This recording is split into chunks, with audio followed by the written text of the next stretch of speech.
बिरहा सुनने वाले श्रोता सज्जनों, मैं बिरहा गायिका सुमित्रा नंदनी इलाहाबाद प्रयागराज की पावन सरजमी से ओपी म्यूजिक माँ स्टूडियो के द्वारा बिरहा की रिकॉर्डिंग की जा रही है और आप सब इस बिरहा को सुनेंगे। चैनल को सब्सक्राइब करेंगे, शेयर करेंगे, कमेंट लिखेंगे कि हमारा बिरहा आपको कैसे लगा। हम अपनी पूरी पार्टी की ओर से आप सभी श्रोता सज्जनों के श्री चरणों में कोटि कोटि प्रणाम करती हूँ, नमन करती हूँ। जय श्री कृष्ण। सुनने वाले श्रोता सज्जनों जरा गौर करेंगे। भारत विश्व गुरु कहा जाता है। देश ही नहीं बल्कि विदेश से भी लोग आते हैं भारत माता की छवि देखने के लिए। इस देश को नित्य प्रतिदिन नमन करते हैं लोग। कहा जाता है भारत पुरुष प्रधान देश है। अगर इंसान कोई किसी कामयाबी में सफल होता है तो लोग कहते हैं कि उसके पीछे किसी न किसी स्त्री का सहयोग रहता है, फिर चाहे वो जिस रूप में हो, चाहे माँ के रूप में हो या बहन के रूप में हो या बेटी के रूप में हो। तो हमारे भारत में जो विश्व गुरु कहा जाता है, जहां पर नारियों को सती सावित्री के रूप में पूजा गया, आज उसी जगह पर देखिए एक नारी ने क्या किया। भूमिका के लाइन में कवि को लिखना पड़ा।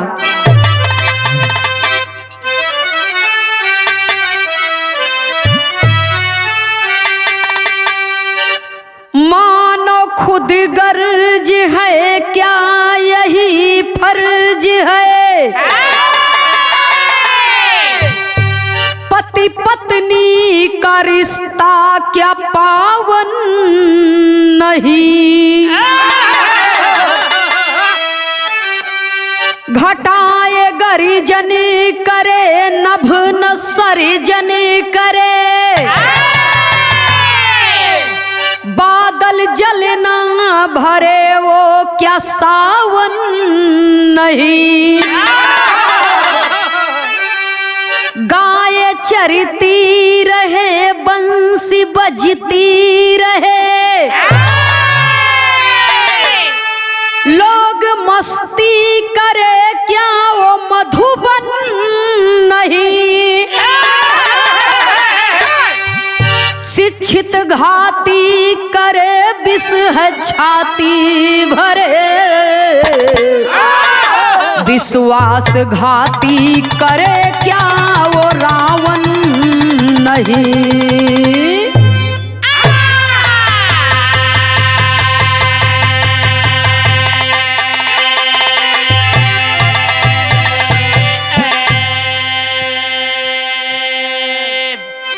भूमिका में कितना सुंदर भाव कवि लिखते हैं।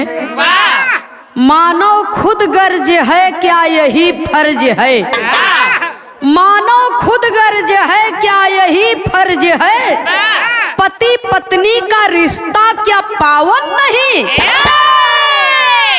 ऐ बिरहा सुनने वाले श्रोता सज्जनों जरा गौर करेंगे।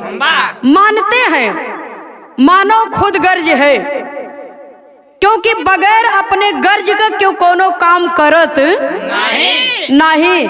लेकिन क्या पति पत्नी का रिश्ता खुदगर्जी के सामने कोई मायने नहीं रखता। मानव खुद गर्ज है क्या यही फर्ज है, पति पत्नी का रिश्ता क्या पावन नहीं। घटाएं गर्जन करे नभ न सर्जन करे, बादल जल न भरे वो क्या सावन नहीं।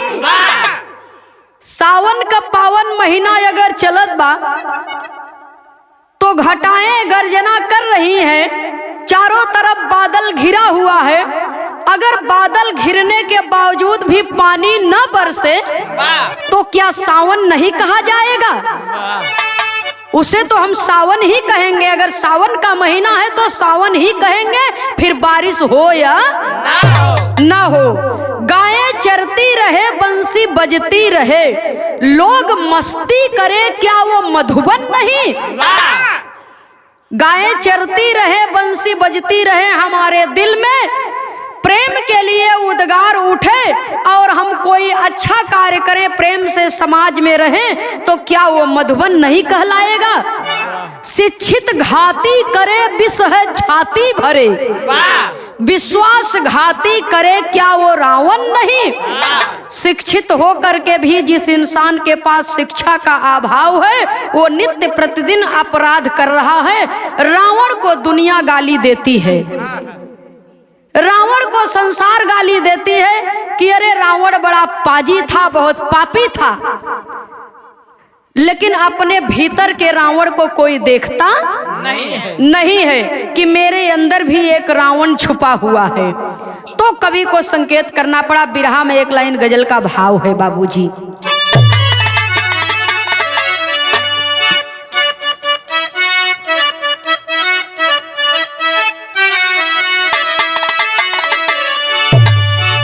ये तो सच है कि अब कोई दिलवर,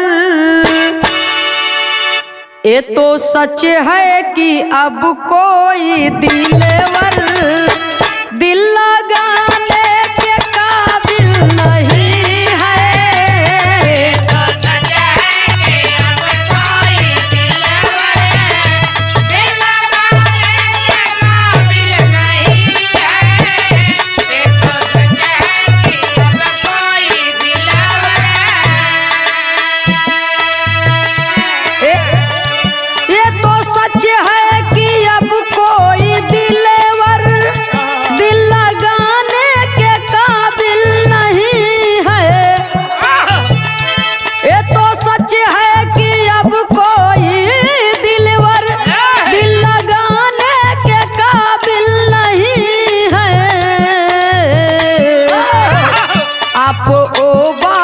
क्यों पूछते हो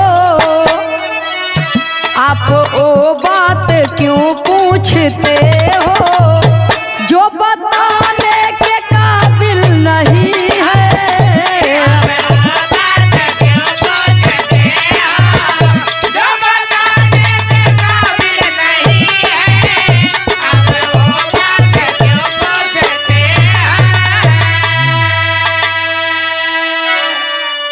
लेकिन बिरहा में कवि जी बहुत सुंदर भाव लिखे। दिल है नाजुक मेरी जान दर्पण, दिल है नाजुक मेरी जान दर्पण, तोड़ देने की कोशिश न करना।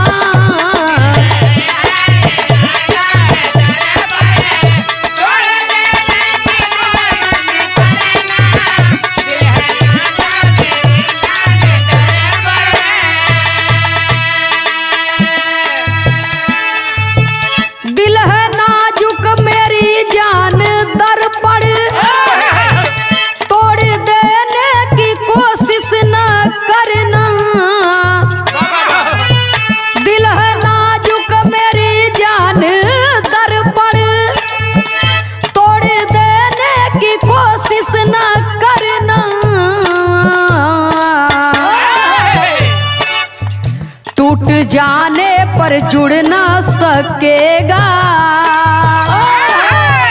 टूट जाने पर जुड़ ना सकेगा, जोड़ने की तू कोशिश न करना।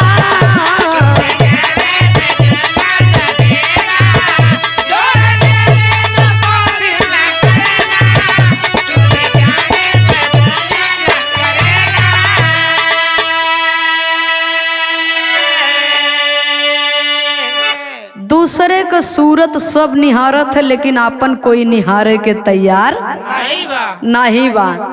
दिल है नाजुक मेरी जान दर्पण, तोड़ देने की कोशिश न करना। कोई भी हो, इंसान अमीर हो गरीब हो, लेकिन दिल सबके अंदर है, मोहब्बत सबके अंदर होती है, जज्बात सबके अंदर होते हैं। विश्वास से ये संसार चल रहा है, विश्वास पर ये दुनिया टिकी है। विश्वास की डोरी जब टूटती है तो फिर जुड़ती और जोड़ने की कोशिश की जाए तो उसमें गांठ पड़ जाती है। बिरहा का शुरुआती हमें से बा, कहानी का शुरुआती हमें से बा। कहना है बाबूजी,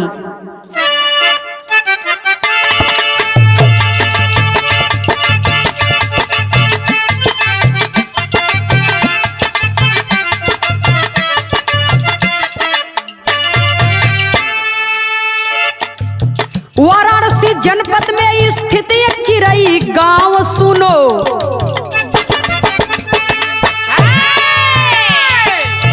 वाराणसी जनपद में स्थित एक चिरई गांव सुनो, पारस की बेटी ज्योति मौर्य का है ठाव सुनो।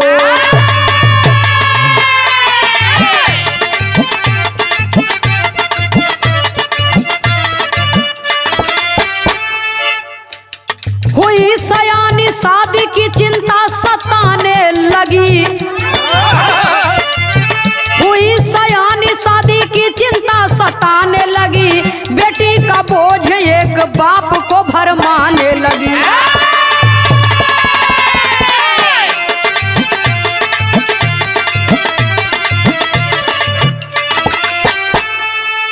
मुरारी पछुअर गांव आजमगढ़ निवासी थे।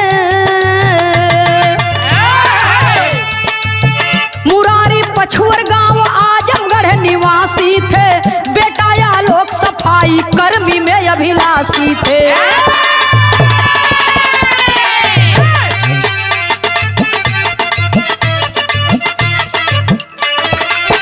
हो गई शादी 7 फेरों की कसम खाई। हो गई शादी 7 फेरों की कसम खाई, ज्योति ससुराल चली दुल्हन बन करके आई।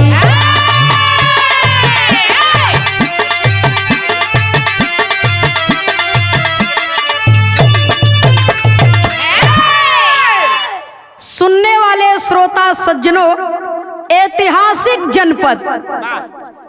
जनपद वाराणसी चिरई गांव के रहने वाले बड़े सम्मानित बड़े सज्जन व्यक्ति जिनका नाम है पारस मौर्य। पारस मौर्य की बिटिया जिनका नाम बतलाया गया ज्योति मौर्य, बेटी को पढ़ा लिखा रहे हैं और बेटी के उज्जवल भविष्य की कामना सदैव माता पिता करते हैं बाबूजी। ज्योति जब सयानी हुई तो ज्योति के सुयोग्य वर की तलाश पिता पारस मौर्य जी करने लगे। और जब पारस मौर्य जी वर की तलाश करने लगे तो जिला आजमगढ़ के निवासी मुरारी मास्टर साहब का बेटा जिसका नाम बतलाया गया आलोक मौर्य, सफाई कर्मी में कार्यरत आलोक मौर्य के साथ में अपनी बेटी ज्योति मौर्य की शादी तय कर दिए। हंसी खुशी बाबूजी बारात सज करके आई और दुल्हन की विदाई होती है। जब ज्योति मौर्य अपने ससुराल पहुंचती है, दिन हंसी खुशी बीतता है। दिन हंसी खुशी बीतत बा, रात्रि का टाइम आई। और जब रात्रि का टाइम आया बाबूजी तो सुहाग कक्ष में पति और पत्नी का जब दीदार हुआ तो ज्योति मौर्य अपने हृदय का सपना अपने पति से कहती है, अपने दिल की बात अपने पति आलोक जी से कहती है। बिरहा में एक लाइन तर्ज का भाव है मास्टर साहब,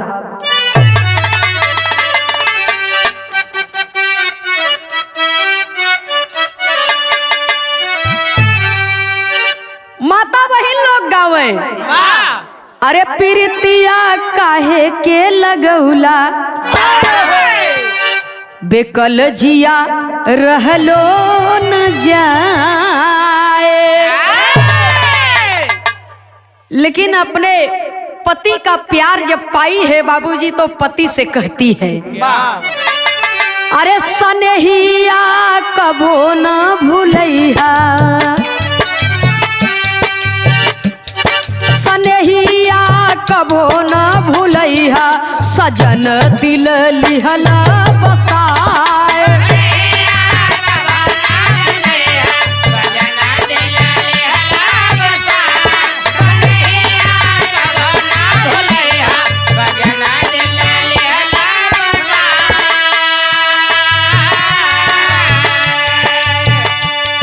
सात फेरों वाली हई हम दुल्हनिया,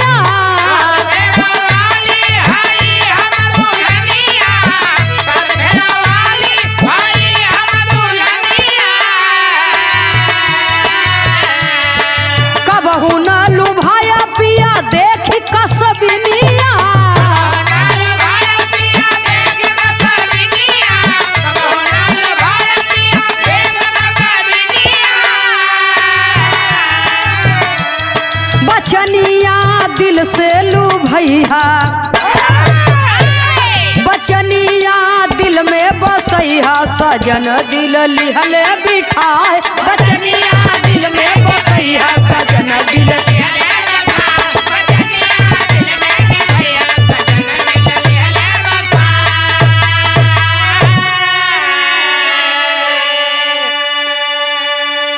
प्रेम भरा वार्तालाप चल रहा है बाबूजी।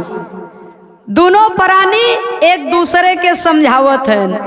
आलोक मौर्य कहे कि ज्योति तू हमरे परिवार में हमेशा अपने ज्योति के प्रकाश से रोशनी बनाए रखना और ये रोशनी कभी फीकी ना पड़े। जैसा आपका नाम है उसी प्रकार से मेरे परिवार को प्रेम के सूत्र में बांध करके रखना। 7 फेरा का 7 वचन तू भी दिल से निभाया और हम भी दिल से निभाई। दुल्हा दुल्हन आपस में बतियावत हैं। धीरे धीरे समय बीतत बा और जब समय बीतत बा कई दिन बीत गया बाबूजी, तो कवि को संकेत करना पड़ा। ज्योति मौर्य अपने मायके आई, मायके से फिर ससुराल गई। इसी प्रकार से जीवन उनका चल रहा है। तो कवि को संकेत करना पड़ा। एक लाइन तर्ज का भाव है मास्टर साहब।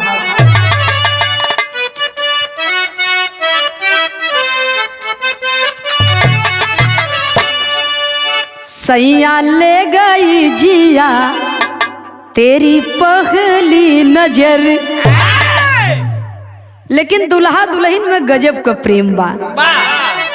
कवि को संकेत करना पड़ा। सैया संग में चली बेगम हरसित जिगर। सैया संग में चली बेगम हरसित जिगर। सैया संग में चली बेगम हरसित जिगर।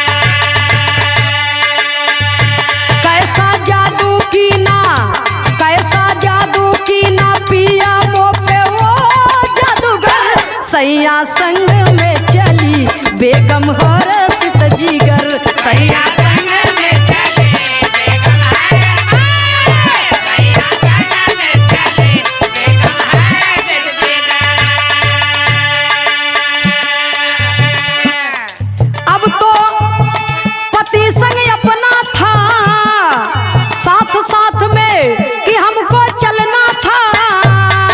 साजन तेरे प्यार में मैं भूली डगर। सैया संग में चली बेगम हरसित जिगर। सैया संग में चली बेगम हरसित जिगर। सैया संग में चली बेगम हरसित जिगर।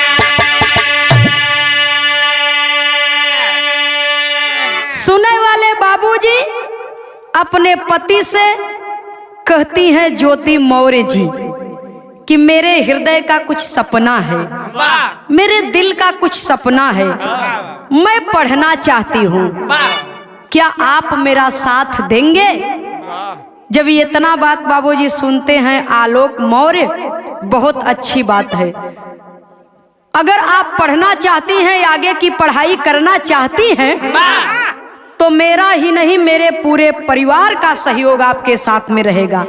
जितना रुपया लगेगा मैं आपको पढ़ाऊंगा और आपके कदम कदम पर आपका साथ दूंगा, आपका हाथ थामे चलूंगा। अपने पति की बात जब ज्योति जी सुनती हैं बाबूजी, तो मन में अतिशय प्रसन्न होती हैं, मन में खुशी मनाती हैं बाबूजी। अपनी पत्नी के सपना साकार करने के लिए आलोक मौर्य दिन रात परिश्रम करने लगे कि मेरी पत्नी पढ़ लिख जाएगी, नौकरी पा जाएगी, तो हमारे घर की जो भी थोड़ी बहुत परेशानियां हैं वो भी दूर हो जाएंगी। मैं तो नौकरी कर ही रहा हूं और पिताजी के भी वेतन से हमारे परिवार का खर्चा चल रहा है, तो हम पिता और बेटा मिल करके, पूरा परिवार मिल करके इनको आगे की पढ़ाई करने में सहयोग करेंगे। तो ज्योति का एडमिशन करा दिया गया बाबूजी और पढ़ाई चालू हो गई। जब पढ़ाई चालू हो गई तब कवि को संकेत करना पड़ा। बिरहा में तर्ज बदल गए मास्टर साहब।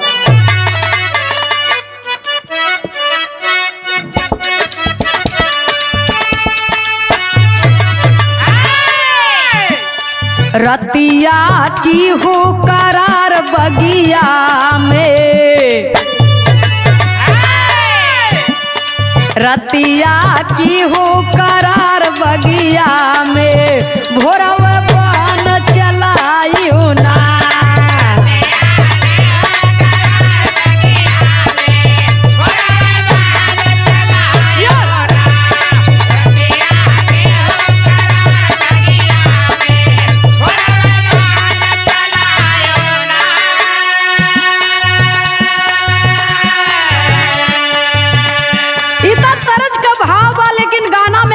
संकेत करते हैं, लिखते हैं, ज्योति आलोक के प्रेम निसनिया, ज्योति आलोक के प्रेम निसनिया उदर में आई गईली ना।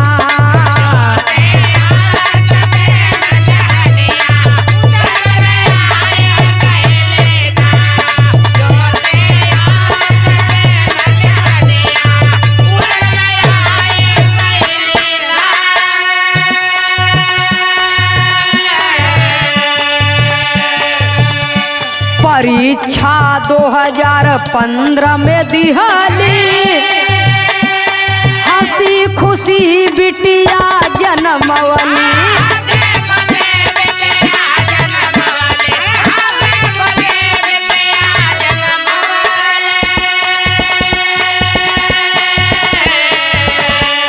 निकला रिजल्ट खुशी दुल्हनिया, रिजल्ट निकला खुशी दुल्हनिया उदर में आई हो गईली ना।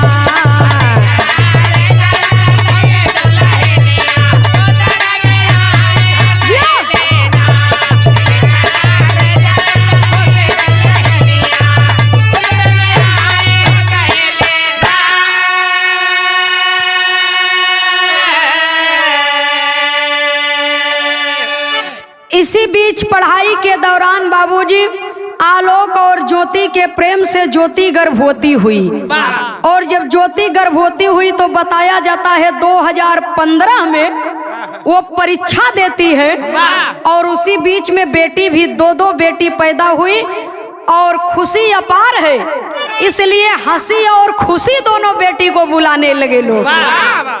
2015 में रिजल्ट निकला बाबूजी, और अच्छे नंबरों से पास होती है ज्योति, और जब अच्छे नंबरों से पास होती है तो खुशी का कोनो ठिकाना नैहर सासुर में नहीं बा, और जब खुशी का कोनो ठिकाना नहीं बा तब कवि को संकेत करना पड़ा, बिरहा में टेरी के भाव में लिखना पड़ा।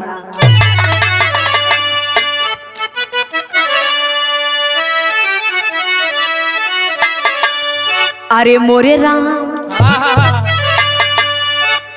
अरे सजनवा के चूमे पौआ, ज्योति खुशी मनावे छलकत बनयनवा।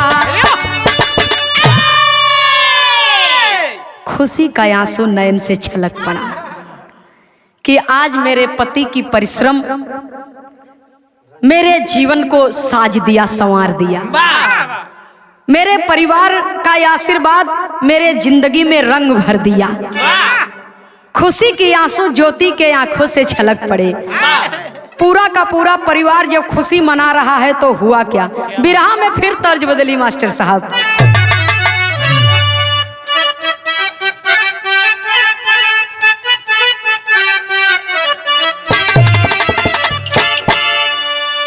अरे लाले लाले से नूरा से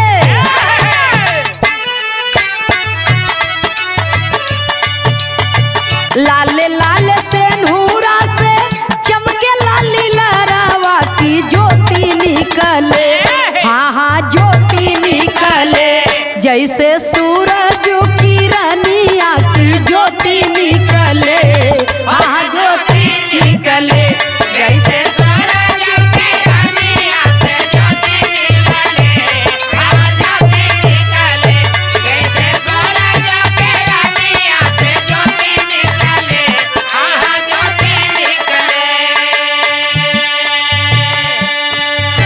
एसडीएम के पोस्ट पर जब पौली दुल्हनिया,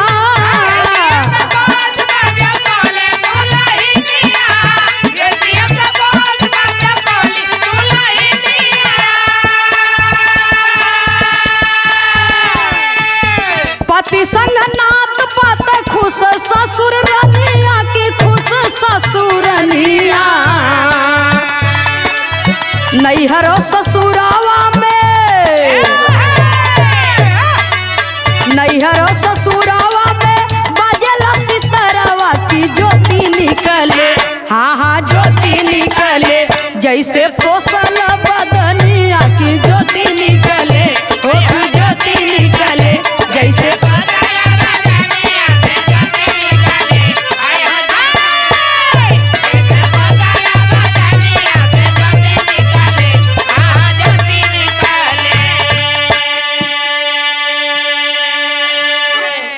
ससुर माई बाबू आशीर्वाद देते हैं कि तुहार पति अथक परिश्रम करके आपको कामयाब बनाया है, आपको कामयाब बनाए हैं। आप जहां भी जाइए ऐसे सूर्य चंद्रमा की तरह चमकती रहे, आपकी ज्योति कभी फीकी न पड़े, ऐसा आशीर्वाद देते हैं बाबूजी। जब एसडीएम के पद पर कार्यरत हो गई तो धीरे धीरे जब टाइम बीतने लगा तो हुआ क्या, कवि को संकेत करना पड़ा, बिरहा में फिर तर्ज बदली मास्टर साहब।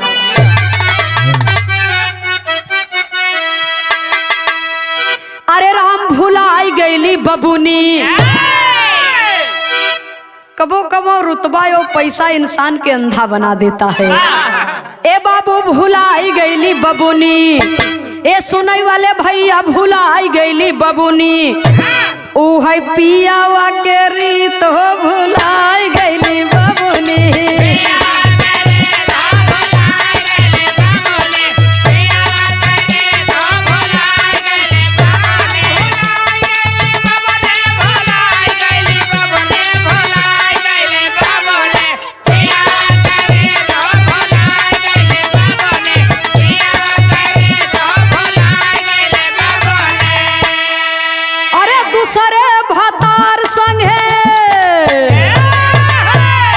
दूसरे भतार संगे कई लिहली प्रीत हो भुलाई गईली बबुनी, पियावा के रीत हो भुलाई गईली बबुनी।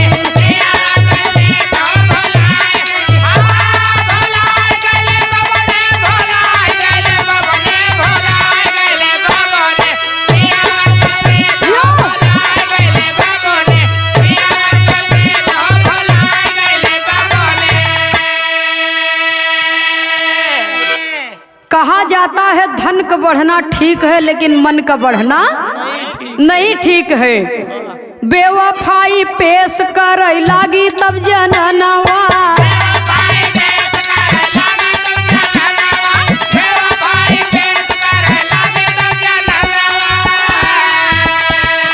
बिरथा होई गईल सब साजन सपनवा।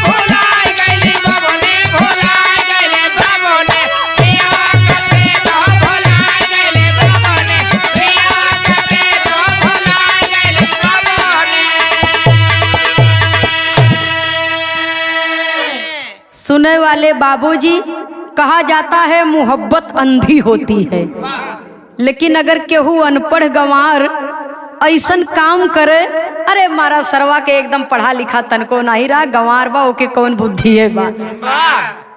लेकिन जरा गौर करेंगे, अगर पढ़ने लिखने के बाद घोटाला करने की इच्छा है, धोखाधड़ी करने की इच्छा है, तो उसका पढ़ना लिखना बेकार है बाबूजी। और पढ़ने लिखने के बाद अगर राष्ट्र का विकास करने की इच्छा है तब तो उसकी मेहनत सफल है, सार्थक है। अन्यथा अगर घोटाले करे के बाद, धोखाधड़ी करे के बाद, तो अनपढ़ से भी ज्यादा गया गुजरा वो इंसान होता है।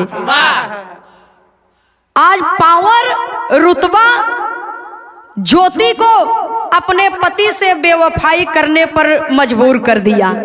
अब ज्योति समझे लगी कि हमरे बराबर का नहीं है, और तक नौकरी करत, ये हमरे बराबर के नहीं है, इनके संगे रहब हमरे अपने शान के खिलाफ बा।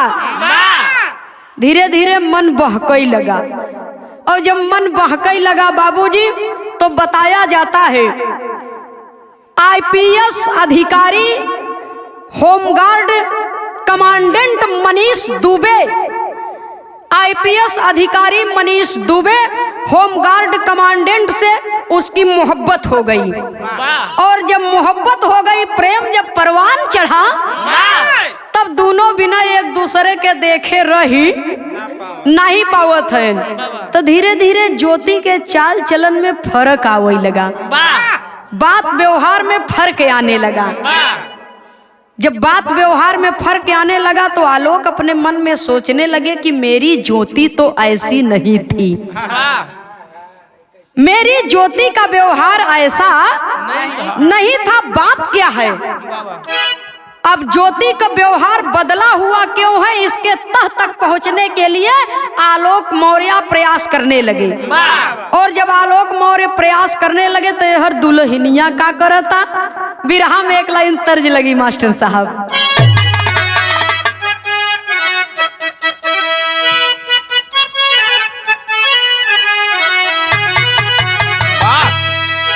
अरे मिलई लागी बबुनी, ए मिलई लागी बबुनी, होटलिया में जाई के मिलई लागी बबुनी, होटलिया में जाई के मिलई लागी बबुनी, होटलिया में जाई के मिलई लागी बबुनी। तड़पैया लोक बबुआ,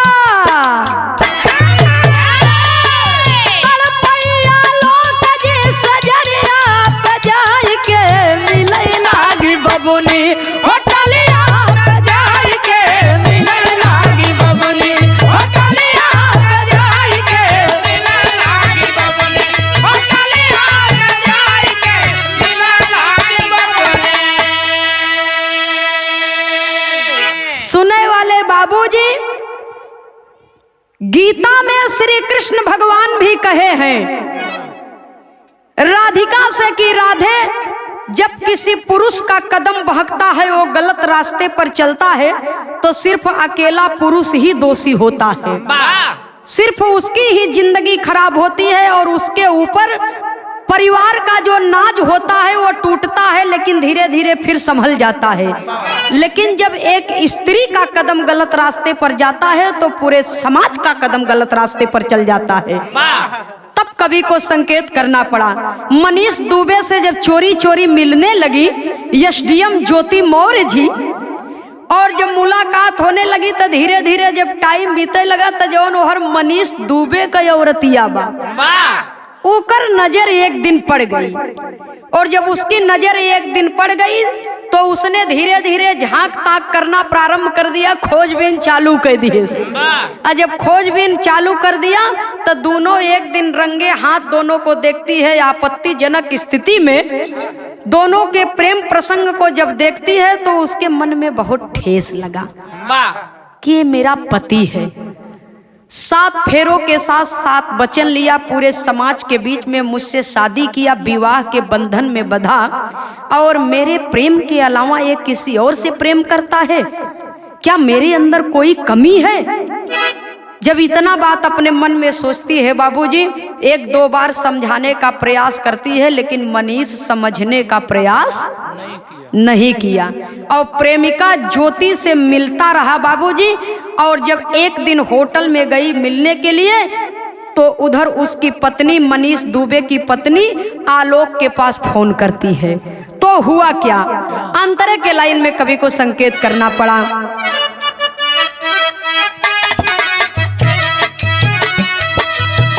फोन पे बतावे मनीष की मेहरिया,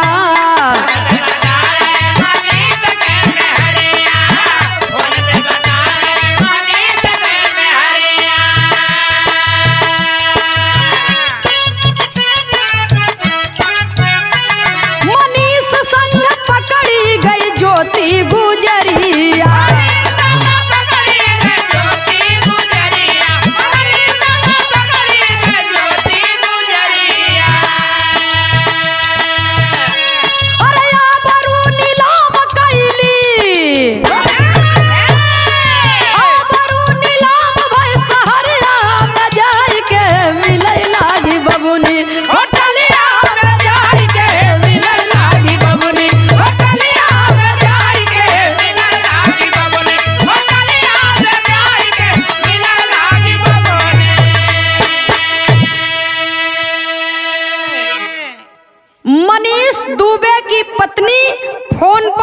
सारी बात आलोक को बता देती है कि आपके पत्नी का व्यवहार बिगड़ा हुआ क्यों है, आप जानते हैं? नहीं, मैं तो नहीं जानता।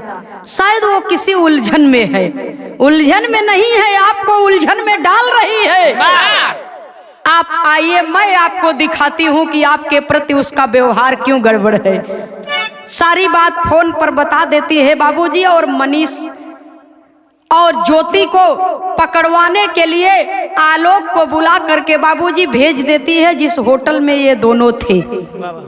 और जा करके बाबूजी आलोक जब पता करने लगे तो अंत में आप सब देख रहे हैं, टीवी पर नित्य प्रतिदिन सूचना आ रही है, समाचार में दिखाया जा रहा है मीडिया के द्वारा कि अपने पत्नी को मनीष दुबे की बाहों में देख करके बाबूजी मानो जैसे आलोक के पांव तले से जमीन ही खिसक गई। आलोक के पांव तले से जमीन ही खिसक गई। आलोक सोचने लगे अपने मन में कि मैं इसको क्या समझता था और ये क्या निकली।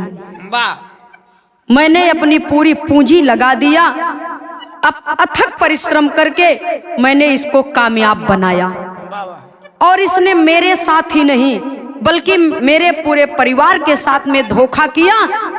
और वही मनीष और ज्योति को देख करके बाबूजी आलोक कहते हैं ज्योति से कि अरे पापिन, मेरे विषय में नहीं तो कम से कम तेरी दो बच्चियां हैं उसके विषय में तो सोचा होता। ये कुकर्म करने से पहले तुझे जरा भी शर्म नहीं आई, जरा भी लज्जा नहीं आई? अपने पूरे परिवार की मर्यादा को सरे बाजार नीलाम कर दिया तूने। अब तेरे साथ में मेरा गुजारा नहीं होगा। तब बिरहा के अंदर कवि को संकेत करना पड़ा पहपट के भाव में।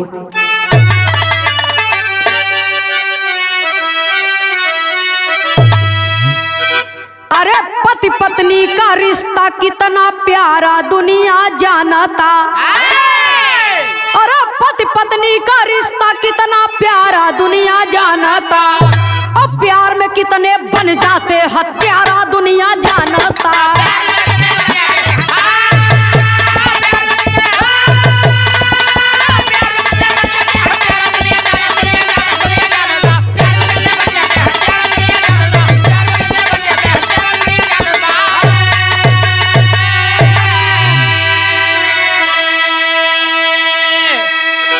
आलोक बोले सोचो तुम पड़ा किसी मर्द से पाला हो, और अदालत जाके तालाक की अर्जी ज्योति मनीष ने डाला हो।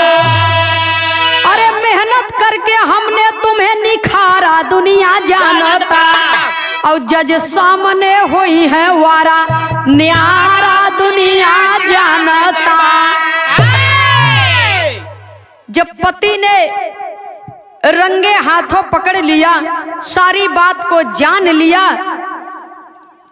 तो अब ज्योति सोचती है कि अब तो किसी भी हालात में इसके साथ में मेरा जीवन नहीं बीतेगा, और अपने प्रेम का ऐलान मुझे कर देना चाहिए। वही ज्योति और मनीष जा करके अपनी अपील दर्ज किए, और तलाक लेने के लिए उन्होंने अपील किया, प्रार्थना किया, और तलाक लेने के लिए अदालत में अपनी अपील को लगाए बाबूजी। तो कवि को संकेत करना पड़ा, यह ज्योति कहता हम अपने पति से तलाक ले, और मनीष कहता हम अपने पत्नी से तलाक लूंगा। तो ये अपने पति से छुटकारा पावे चाहता, वो अपने पत्नी से। तो कवि को संकेत करना पड़ा, आल्हा के लाइन में कहना है,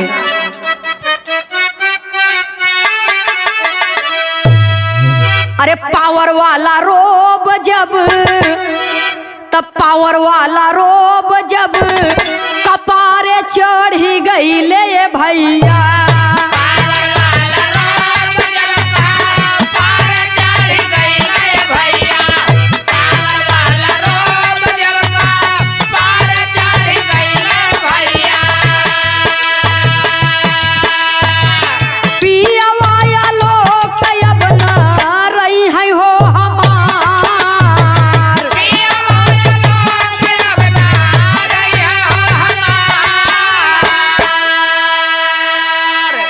सोचेला या लोक अब जाई कौनी ओरिया ये पंचो, सोचेला या लोक अब जाई कौनी ओरिया ये पंचो, सोचेला या लोक अब जाई कौनी ओरिया ये पंचो।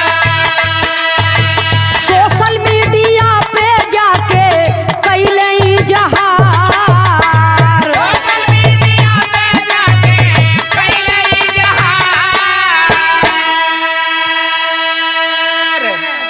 सुनने वाले श्रोता सज्जनों, आलोक भी समझ गए कि अब मेरे पास और कोई दूसरा रास्ता नहीं है। जब ये हृदय दुखित होता है, मन जब दुखता है, तो कभी कभी बाबूजी इंसान वो काम कर जाता है जो इंसान को नहीं करना चाहिए।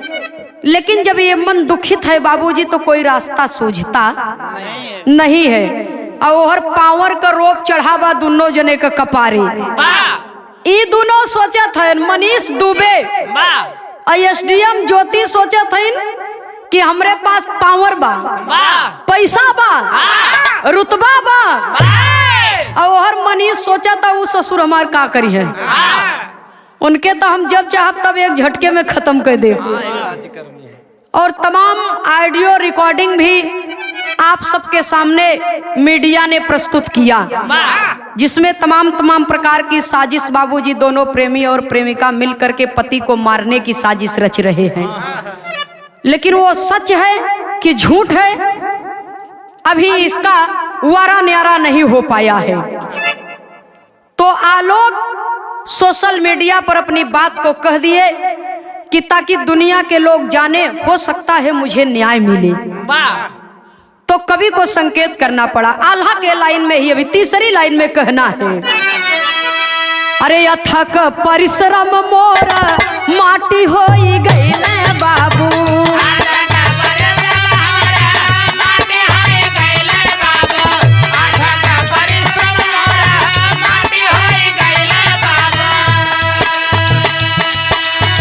रोई रोई कहे बेवा भाई कैली ना,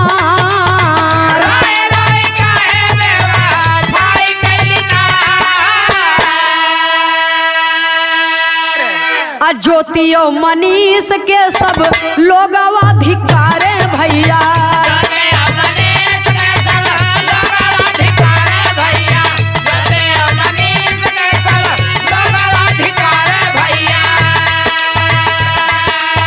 ज्योति भी जेल जाए कहे ललकार,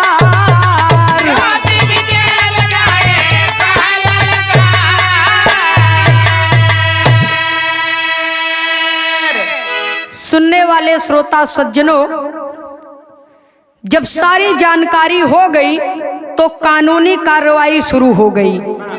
जब कानूनी कार्रवाई शुरू हो गई, दोनों के ऊपर जांच परख होने लगी और नौकरी से बर्खास्त किया गया। और मनीष दुबे जो शादी किया था, ज्योति का मामला तो अब वहां से है ही, लेकिन उसके ऊपर एक और मामला आता है। जो शादी किया था उसके पहले उस पत्नी को छोड़ करके तीन और लड़कियों को धोखा दिया था।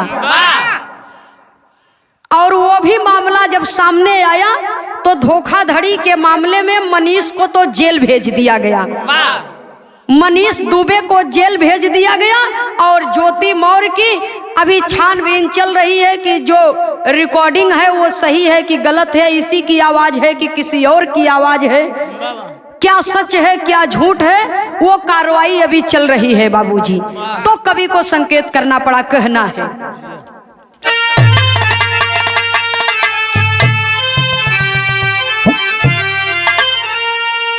अरे धोखाधड़ी रिश्वत हत्या,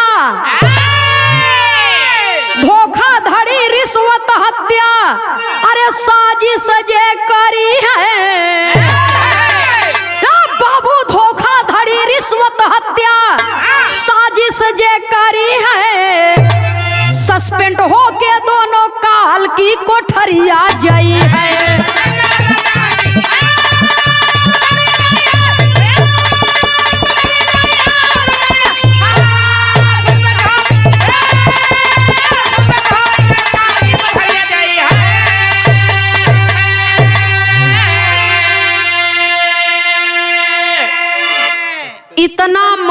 अभी ज्योति के ऊपर है और उसकी छानबीन हो रही है। धोखाधड़ी, रिश्वतखोरी, हत्या की साजिश,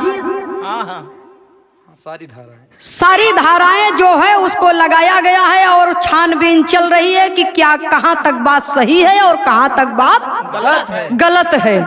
तो कवि को संकेत करना पड़ा। अरे सब ही से बिनती बहू बेटी के पढ़ाई,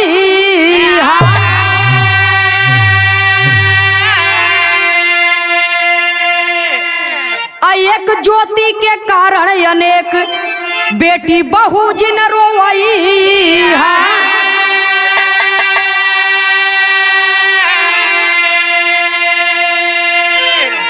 अरे इस घटना से देश को फिक्र आ रही है, इस घटना से देश को अरे फिक्र आ रही है। सस्पेंड हो के दोनों काल की कोठरी आ जाई।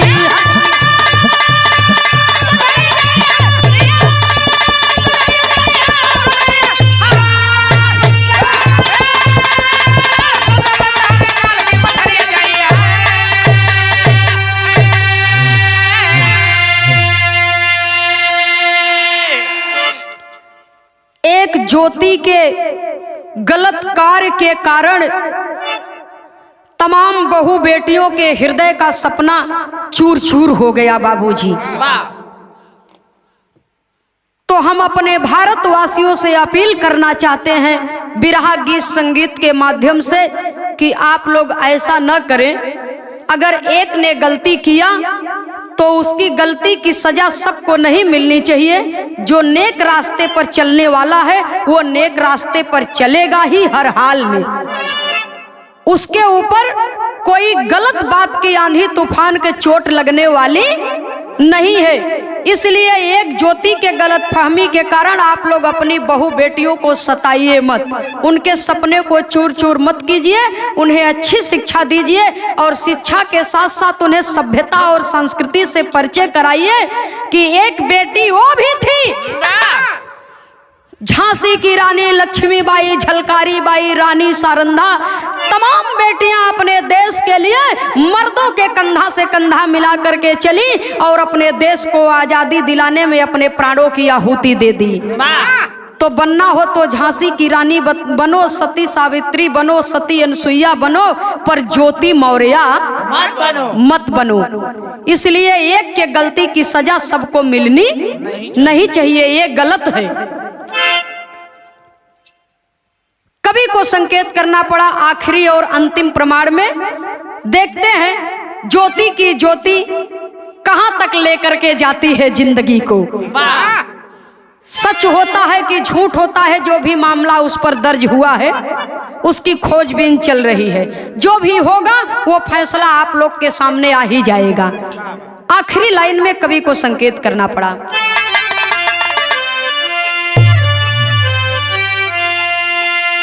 सीताराम हित भाई लाल जी स्वर्ग में किए बसेरा,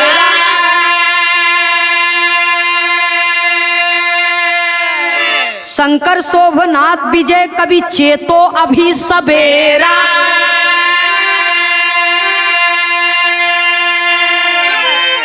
अरे राम सजनवा के चूमे पहुआ, ए बाबू सजनवा के चूमे पहुआ।